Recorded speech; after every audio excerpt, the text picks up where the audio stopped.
am Natalie Whipple. I am a YA author for the most part. I tend towards the nerdier subjects like video games and ninjas and superheroes. So I like LTUE. You guys are my people. These are some of my novels. My most recent are Fortnite middle grade novels under the pseudonym Devin Hunter, so there's that one. And then The Vengeance Code is a virtual reality thriller, also based on pro League of Legends esports. And then Ninjas is pretty self-explanatory. So, we are here to talk about tropes. I first came up with this class, I'm not gonna lie, because last year I went to a few conferences and they had classes or panels on tropes, and I didn't feel like I got much from them. And I really wanted to give a class to people where we really dove into what tropes are, why they're actually very important, and what people misunderstand about their use, and basically they're vital to fiction. So I'm gonna hopefully give you some new information today and some information that can help you better consider what tropes you're using in your own novels and how to really get the maximum bang for your buck out of those. So we're gonna start with definitions because I like words and I graduated in English linguistics, so I like to know the meaning of where words came from. Trope is actually Greek, and the original meaning is to turn, to direct, or to alter. So, way back when people started analyzing literature, they started to find commonalities. The first time they did this was on the sentence level. So if any of you guys have taken an AP English class, you might have heard of some of these sentence level tropes, also known as literary devices. So metaphor, allegory, irony, oxymoron, paradox, personification, on and on and on. You've probably heard of all of these. Those are tropes. We call them literary devices because it sounds more fancy, but when people first started studying them, they were calling them tropes because they saw them repeatedly in lots of poetry and literature and fiction and news articles, and they decided to group them up and call them things because it was useful to employ those tools in writing. And if you were in those AP English classes, you probably had to employ some of those things in your writing to get credit on your papers. At least I did. So with that in mind, I really want to emphasize that we often think that trope is a bad thing, but trope is really a tool. It's a essential tool, I believe, in your writing box. Like you have all your tools in your writing box. Lots of people forget the tool of trope that's there, and they forget to use it and pick it up and figure out what exactly it does. And I'm going to tell you today what trope does. But before we do that, I'm going to tell you what you don't want to do, and that's cliche. So a lot of times people use trope and cliche as the same thing, but they're not the same thing. And it's a very important thing to differentiate these two. Tropes can cross into cliche. So let me give you an example by using these literary devices we were talking about. So simile. Simile itself is not a cliche. It's a literary tool or trope, right? We can all use simile in our writing. We're all allowed to do that. And some people recommend that, you throw in similes, metaphors. It's totally normal. But there are some similes that have become cliche, right? Because they've been so overused that particular simile, like happy as a clam, fit as a fiddle, you've heard these before. You can probably fill in many of them. Slow as molasses. So those are cliche, right? We've all heard them before. We can all think of them almost immediately. And the reason that they're not good is because they make for lazy writing. We've heard them all before. They're an easy roadmap. They're usually the first thing you think of. And so it just becomes lazy or uninformed writing because you're not thinking about how you would say it. You're just like, oh, well, that fits what I'm thinking, so I'm just going to use it because it's there. So you can use tropes without being cliche because the trope is the tool, but the cliche is the misuse of the tool, okay? So we don't want to misuse the tropes, but it's okay to have them. It's very okay. It's especially okay in certain types of fiction. So they started studying the literary devices first, but then they began to analyze fiction more broadly. A long time ago, fiction was just fiction. There was fiction and there was nonfiction.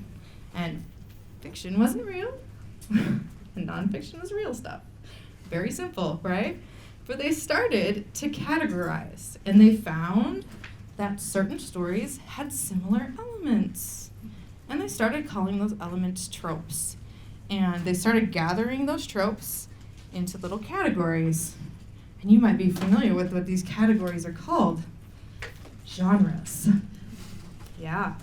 Genres are really just a giant group of tropes. Okay? So we're going to be talking about science fiction and fantasy tropes today, because obviously LTUE. Man, this thing is really close. I'm like, hi guys.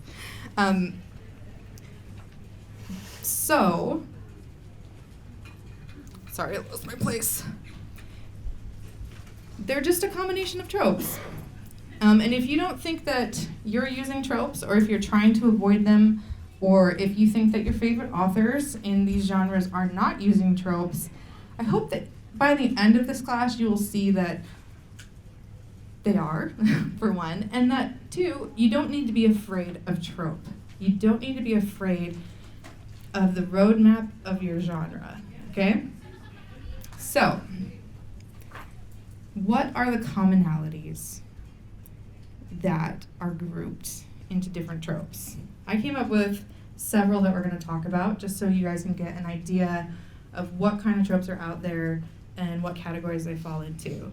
So for me, I have 5 here. Theme, character, setting, plot, and world building. All of these categories have tropes within their genres. So you're going to have similar themes in science fiction and fantasy. You're going to have similar character models and similar setting models and plot models and world building models. I'm sure you guys are already thinking of what some of those might be. And they're actually important because they're signaling to your reader that this is something that they want to read, right? We love these tropes, actually. We love this formula. That's why we write in it. That's why we read it. That's why we watch it. And it's okay to love those tropes, all right? We're going to go over quite a few of them. All right, so first we're going to talk about theme. Theme is like the overall arch. These are very vague terms, but I'm sure you'll be able to pick out your favorites that have these in it. So, good versus evil. Very common theme in all of science fiction and fantasy, right? Good versus evil. Light versus dark. Power, corruption, heroism, rebellion, politics, war, quests for power and discovery. These are all really common, and I think this is why science fiction and fantasy are often grouped a little bit together, because they actually share a lot of common themes, but they just address them in different ways and in different settings. So from the science fiction and fantasy that I've read, you see these in both of them. And that's why I think, they're like siblings. They're friends, even though sometimes they can seem really different. Now we're going to go character tropes. These are my favorite. Man, I love character tropes, and I think we all have our favorites too. And we all have the ones we hate, right? So, it's okay if you hate some. Just don't write those ones, but it's okay if other people like them. Um, Character tropes are an outline for a character. They're not a place to end, they're a place to begin. All right? And I'm going to list quite a few here, even though it's not even the beginning of all of them. Of course, we have our farm boy hero and the princess, the old wise mage, the aged warrior, the honorable knight, the charming rogue, the loyal sidekick, the power-hungry villain. You gotta have one of those, right? The prostitute with a heart of gold. People tend to like that one. I've seen many times. The nature-loving druid, the pure cleric, basically like D&D starters. You know, that's like your first map, right? And interestingly, these really cross over from science fiction and fantasy too. I mean, you can look at Star Wars and see many of the fantasy tropes brought into a science fiction world. And I love that. I love those blends. I love that they can be interchanged like that. They just might be robots and aliens instead of elves and orcs. So, you know, you can go in many different ways with all of those, but as you can see, when I say those things, you kind of can see the character I'm talking about, right? You kind of can see that basic stock character that we've all been fed. Again, not your ending point, but your starting point. We'll move on to setting tropes here. Setting is a big part of any science fiction or fantasy novel, right? I think we all like our settings and world building a lot, but they do still have tropes. You do still have your basics. For fantasy, castles, I mean, you gotta have castles, forests, taverns, crypts, villages, the seedy underbelly of the capital, or a mage's tower. Can't go without a tower, right? And in science fiction, it's very much the same thing, right? We have deep space, spaceships. Gotta have a cool spaceship, right? If you're in a deep space sort of thing. You also have post-apocalyptic chaos or structured dystopians. You guys know exactly what you're envisioning. And bunkers. I have a bunker in this one, a really highly sophisticated bunker, but a bunker nonetheless. Or you just have that place where everything looks ugly and desolate. I don't know why that's a thing in science fiction, but it's like, you know, just desert. We're a big fan of desert. For some reason, that equals alien planet in science fiction. All right. So for plot tropes, there's many of these. The call to arms, the save the princess, not one of my favorites, but very common. The dying mentor. Mentor always dies, right? I mean, in every book. Like, if you see a mentor, you're like, dead man. It's like a red shirt. Like, you're just waiting for it, aren't you? The ferocious beast to defeat.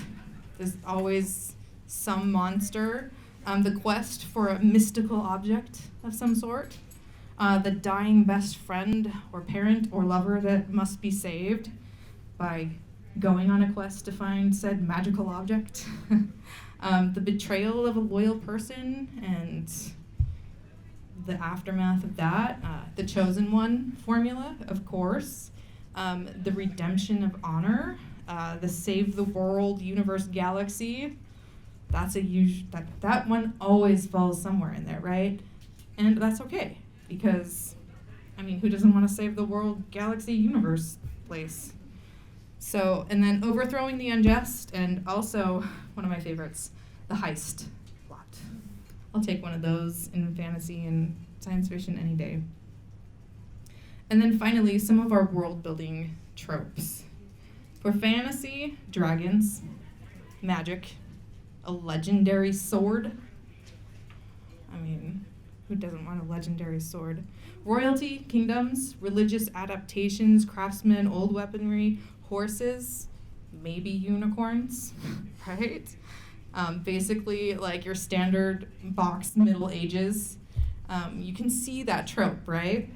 And then with science fiction, it's usually some sort of like conglomerate of power, be it a business, or an empire, or a commonwealth, or a federation.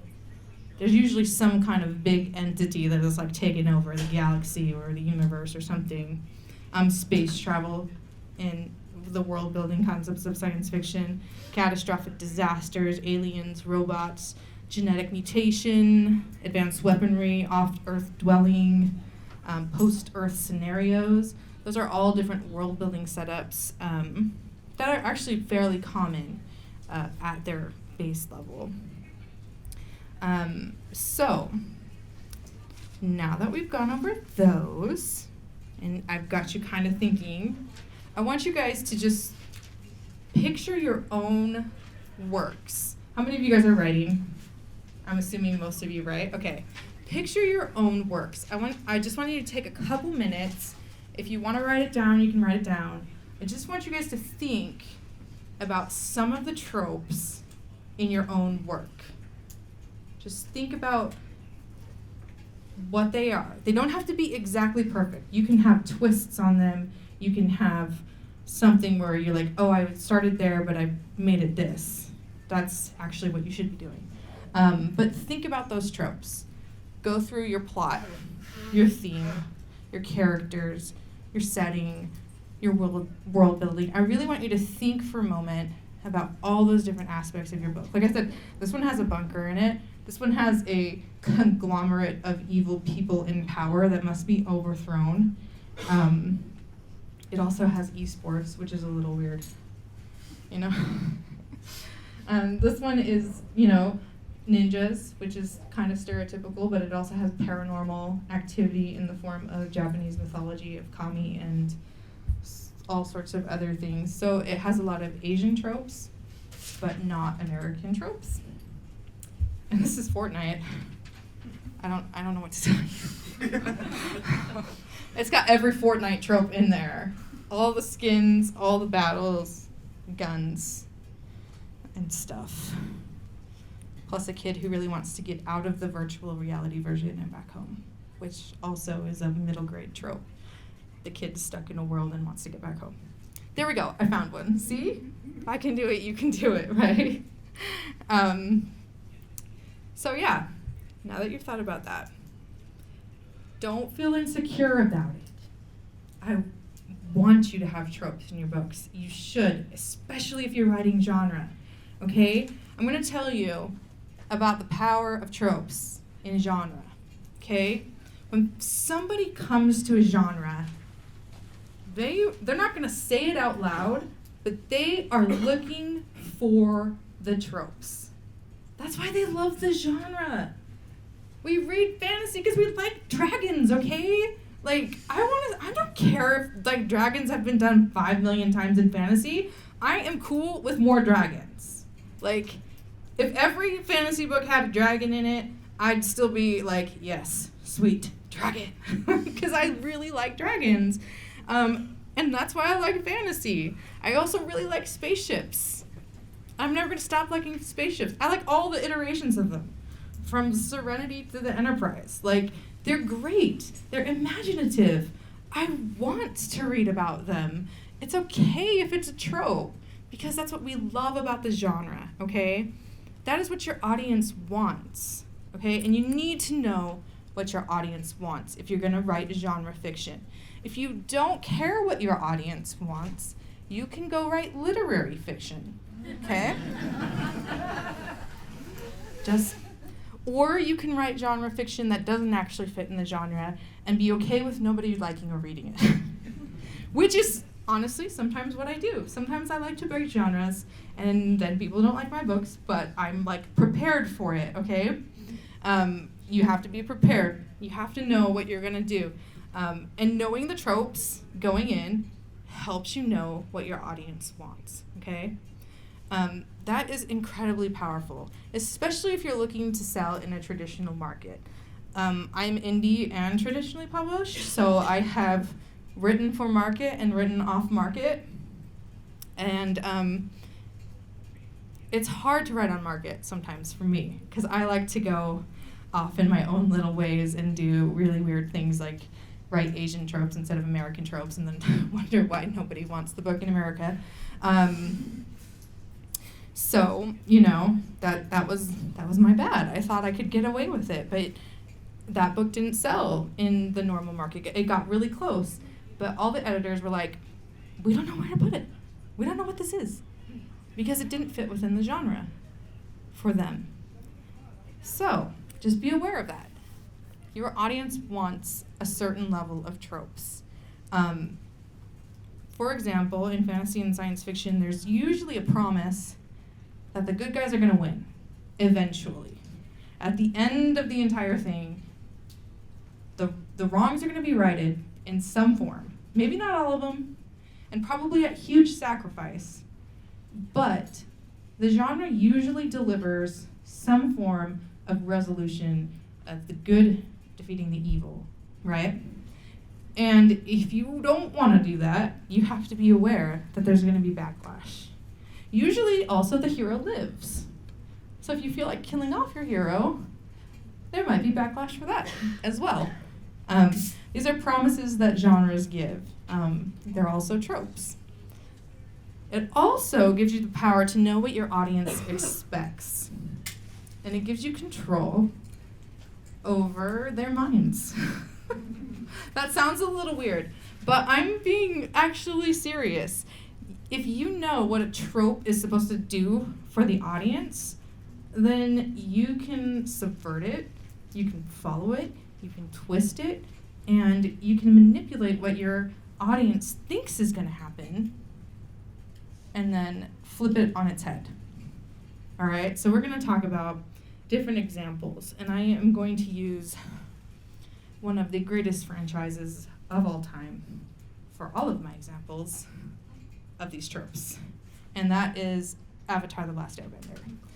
So, if you haven't seen it, I am going to be spoilering the heck out of it, and if you're not cool with that, I give you permission to leave the room now. So, you've gotten fair warning. But it's been out for a long time, so, I mean, you should have seen it by now. If you haven't, you should do that. Just saying. All right.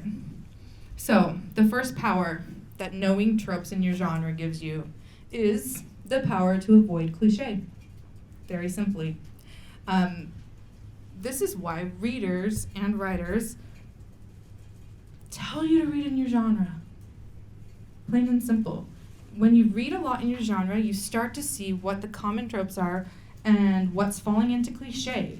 There are trends in genres, especially in younger genres like middle grade and YA. Sometimes the trends aren't so swing back and forth in the adult genres.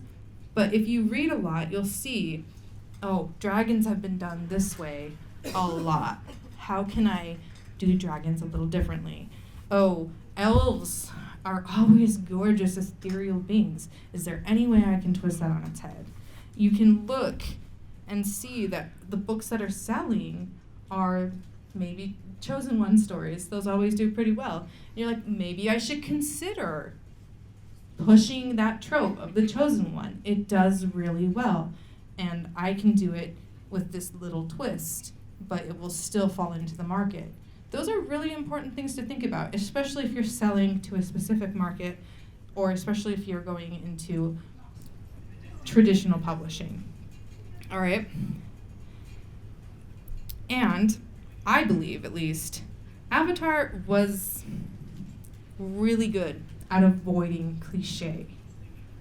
I mean, for its time, it was incredibly original. It's actually been out for a long time now. I couldn't believe, I think it's like a 10-year thing now, maybe 15. I feel really old. 15, yeah.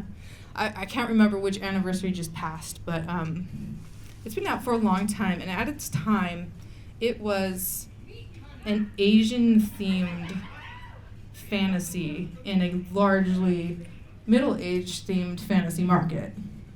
And so it really stood out.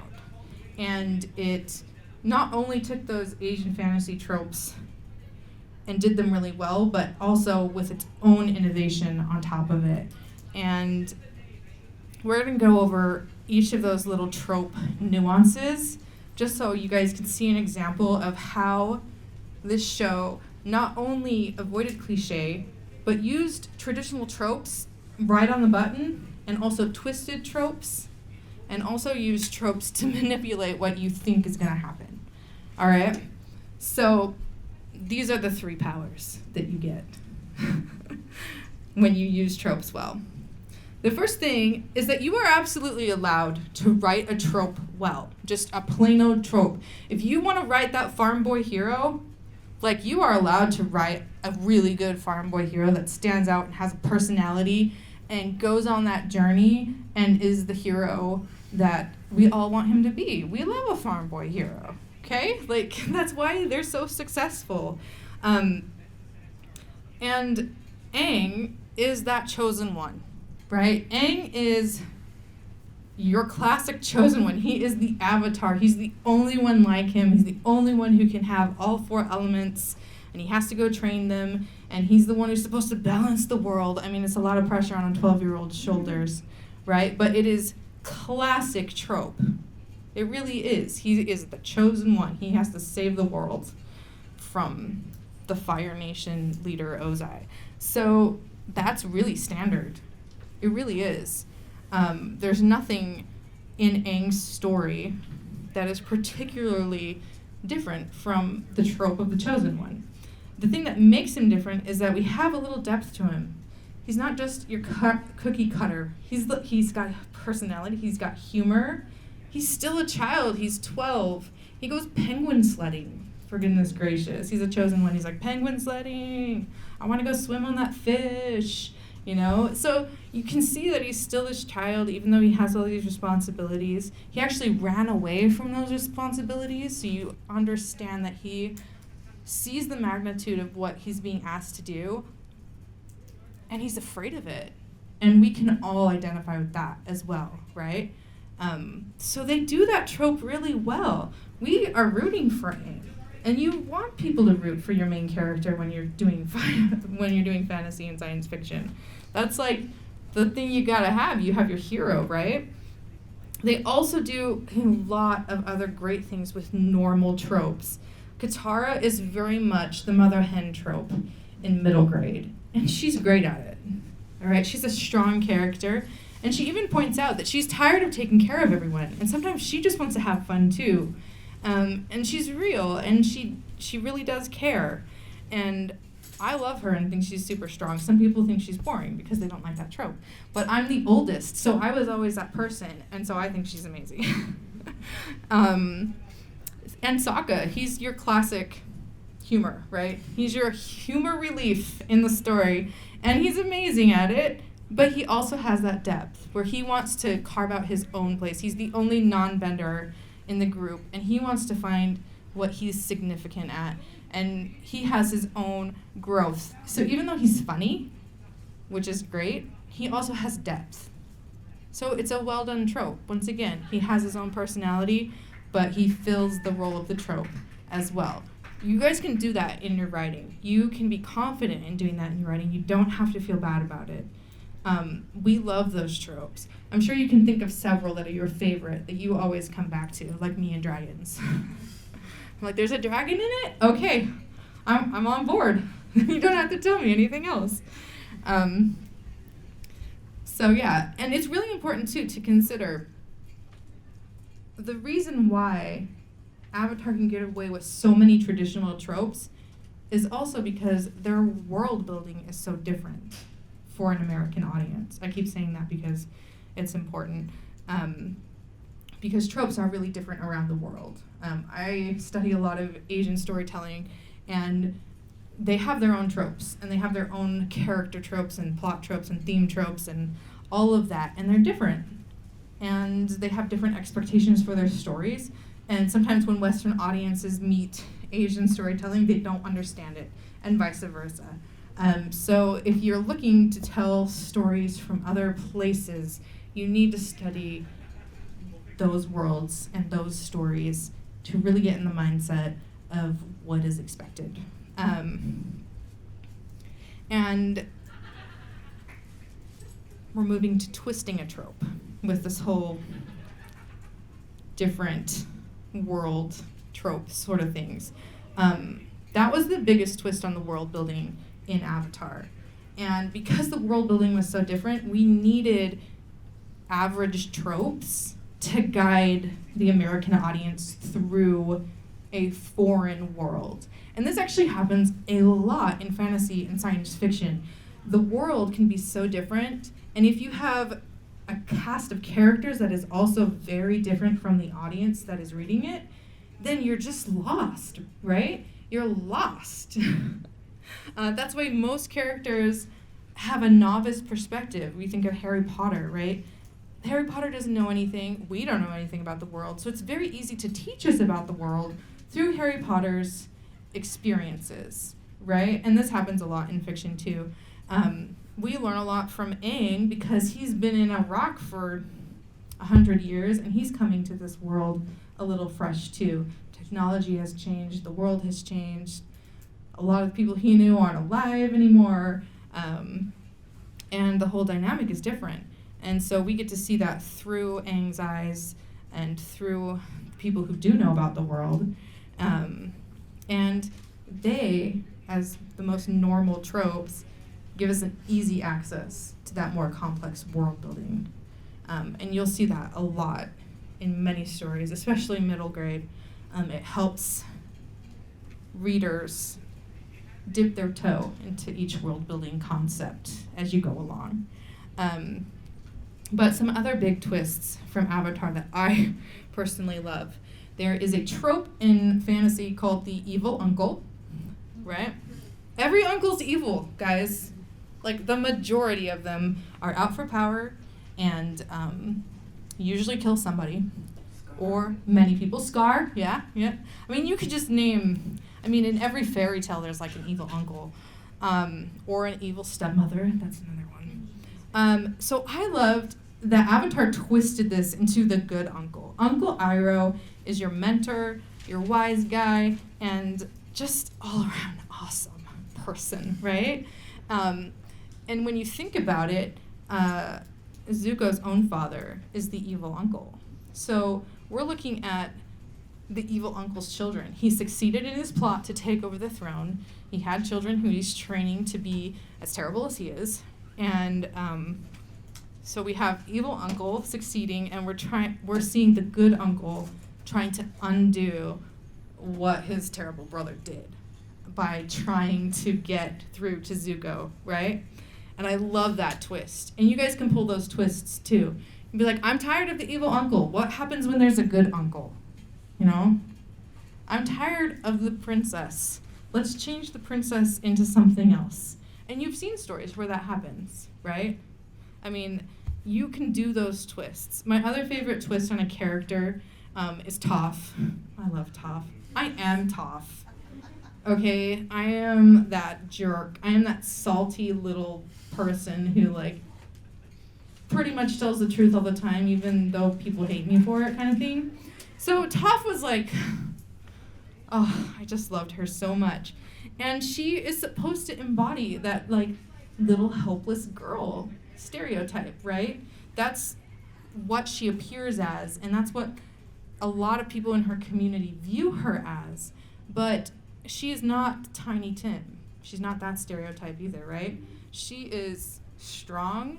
She's found a way to make her disability into something powerful and better than any earthbender alive. She has attitude. She's no little sweet princess or daughter of rich people who is perfectly mannered, even though she pretends for her family, right? So she has this interesting depth where she's not who she says she is or who she appears to be. And she's a fighting spirit. They turned those tropes on their head and twisted them into something different. And I love that. I love that they have both taken normal tropes and run with them, and then they've twisted some of them. And you guys can do that in your writing too. And I highly suggest it. It's always good when there's a combination of things that you can rely on that are consistent with what you've read before, and then introducing flavors of new things so that the readers feel like they're getting something different. It doesn't have to all be different for it to feel different. There can be normal everyday tropes and then added twists. Lots of added twists if you want, as long as there's something to anchor it in the genre. All right, and then our final one, using the tropes to make a reader assume something, and then you trick them at the end, right? So my favorite example of this is Zuko. Think about if they removed all of Zuko's scenes from Avatar, and the first time you saw him with any shred of goodness was when he comes and says, "Hey, Aang, I want to teach you firebending." Like, imagine if you didn't know any of his backstory except for the fact that he's been chasing them and trying to kill them the whole time. So you have the perspective of Katara and Sokka and all of them when they're like, "Why are you even here? You, like, tried to kill us," like, several times. He is the bad guy. He is. They were very intelligent to give us his backstory and to provide sympathy so that when that moment came, the audience was like, yeah, no, you're rooting for him, right? We're rooting for him. Aang and crew are just like, no, thank you. And you know as the audience that eventually it's going to work out. But he was the villain. He had a change of heart, which is awesome. And that's the trick, right? That's the trick for Aang and crew. And it is a trick for us, too, because it's taking something and changing it. We expect him to be evil, and then we start saying, oh, maybe he's not so evil. Oh, maybe he's getting better. But then he gets really bad again. You know, he turns in his uncle. He goes back. He gets what he wants. He gets his honor back, and it's not as great as he thought it was going to be. And then he realizes that everything that Uncle Iroh was telling him was what he should have been listening to in the first place. So he has a change of heart, right? And we love a change of heart, right? I do. And this is where the big spoiler comes, because I'm going to tell you the end of the series, okay? So if you, like, again, warning, leave the room if you don't want to know the end of the series. In most fantasy, plot trope, villain must die, right? Like, to defeat the villain, he must be eliminated completely out of existence, right? Because he's just too evil to keep being alive. And that was really, they emphasized that in Avatar. Like, Aang believes in not killing things. He believes that all life is sacred and that he shouldn't take the life of somebody. And all his friends are like, but you have to. Like, Ozai is evil. You have to kill him. You are the Avatar. That's what the Avatar has to do, to preserve the peace of the world. And then he even goes to his past lives, and his past lives are like, no, that's what you have to do. You have to take the hit. Even if you don't believe it's right, you are the representative of what has to be done to protect the world. And he still's like, I don't want to do this. There has to be another way. And by this point, the first time I was watching it, I'm like, Aang, just kill him, okay? Like, just get over yourself and do what you gotta do. Because I had seen this trope so many times, right? You gotta kill the villain. You gotta. But Aang finds a way. And I think it's my favorite part of the entire series, because he goes to the lion turtle, and the lion turtle is the one who gave bending to humans. If you watch Legend of Korra, you find all this out. He goes to the lion turtle, and the lion turtle teaches him how to seal a person's bending. So he fights Ozai, and he traps him, and instead of killing Ozai, he seals his bending, and he doesn't kill him. And Ozai is powerless, even though he's still alive. And I think that is even worse of a punishment for Ozai than death, to have to be powerless the rest of his life. And I was just like, that's it. This is the best series of all time. And that twist, I just got goosebumps again, just thinking of that twist on that trope. And, I love it so much. And they got me so good. I was like on that train. I was like, kill Ozai. And they just got me, right? So I was impressed with their storytelling. And I love when a book can trick me like that, because I'm going along with the trope and they're just like, nope, gotcha. It's my favorite, right? And it's hard to do when you're a writer, right? It's hard to get tricked. So I love stories that can do that for me. And that is my tips on writing tropes. We have 5 minutes left for people who want questions. First hand raised really fast, so I guess you get the book. All right. So go ahead. My question is, how do you avoid feeling the need to twist every trope with your sub-characters? Because you don't want to waste the time on developing these characters that aren't going to get a whole lot of visibility. Yeah, so first you have to have confidence in your cast, Okay. and you need to have them stand out. Like, that's, I think, usually why when you have a large cast of characters, they tend to be a little quirky, because they need to be memorable with short descriptions and less screen time, right? The other thing that can help is to introduce people gradually. So if you have a scene where you're introducing 5 people at once, even the best reader is going to have a hard time remembering each of those people and which description goes with which person. But if you have a scene where there's 2 people you've already introduced and you're introducing another one, or maybe another 2, it's a lot easier to keep track of who's been introduced. You get a sense of them already, and then you move on, and then you introduce a few more. I tend to write really big casts, so that was a big problem for me too. It's like the Council of Elrond problem, you know, where you're like, whole room full of voices, don't know which one's saying what. So yeah, that gradual introduction can really help. And then succinct, clear detail. You don't actually need a lot, right? I mean, if you were describing me, it's like red hair with a mouth. And you'd probably have enough if I was a side character, you know? And that's why tropes are kind of okay. Like, if that character becomes more important, you expand more on that. And if they are minor, it's okay. It's okay if they're minor and they get very little screen time or description time. Because the more something's described, it signifies to the reader that it's important. So you describe on the level of importance in your book. All right, any other questions? Wow, I must have been super thorough. I guess I got one. What's the example of twisting a trope so far that it's no longer a trope and actually hurt you?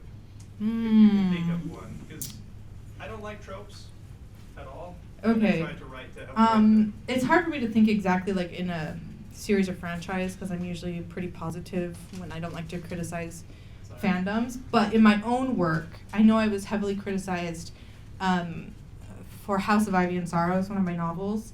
And spoiler, sorry, it's not that big of a spoiler. It should be obvious in the book. But okay, so there's this whole thing where like the bad boy gets the girl, right? That's a very YA thing. Like, there's a bad boy and for some reason everybody likes him and he's terrible, but somehow ends up with the girl every time. And I didn't want to do that. And so I had a bad boy in this book and I had a really good guy. And she ends up with the great, awesome, good, nice person. And the bad guy is just left alone. And people were so mad at me. People were like, why didn't she end up with him? He's the best. They had so much chemistry. Wait. And I was like, dude, he's terrible. But that is a trope and an expectation in a lot of romances. Like the bad boy romance is like a total thing. And I just flew in the face of that and said, forget it. And I paid for it in a lot of ways. I did get a lot of bad reviews on that. Okay. I don't have a question. I just want to say great job on subverting the bad boy thing because I absolutely hate it. Oh, thank you. I do too. So if you hate that trope, go read House of Ivy and Sorrow because you'll be pleasantly surprised. Or not, because I just spoiled it all. Thanks you guys for coming. If you have any other questions, feel free to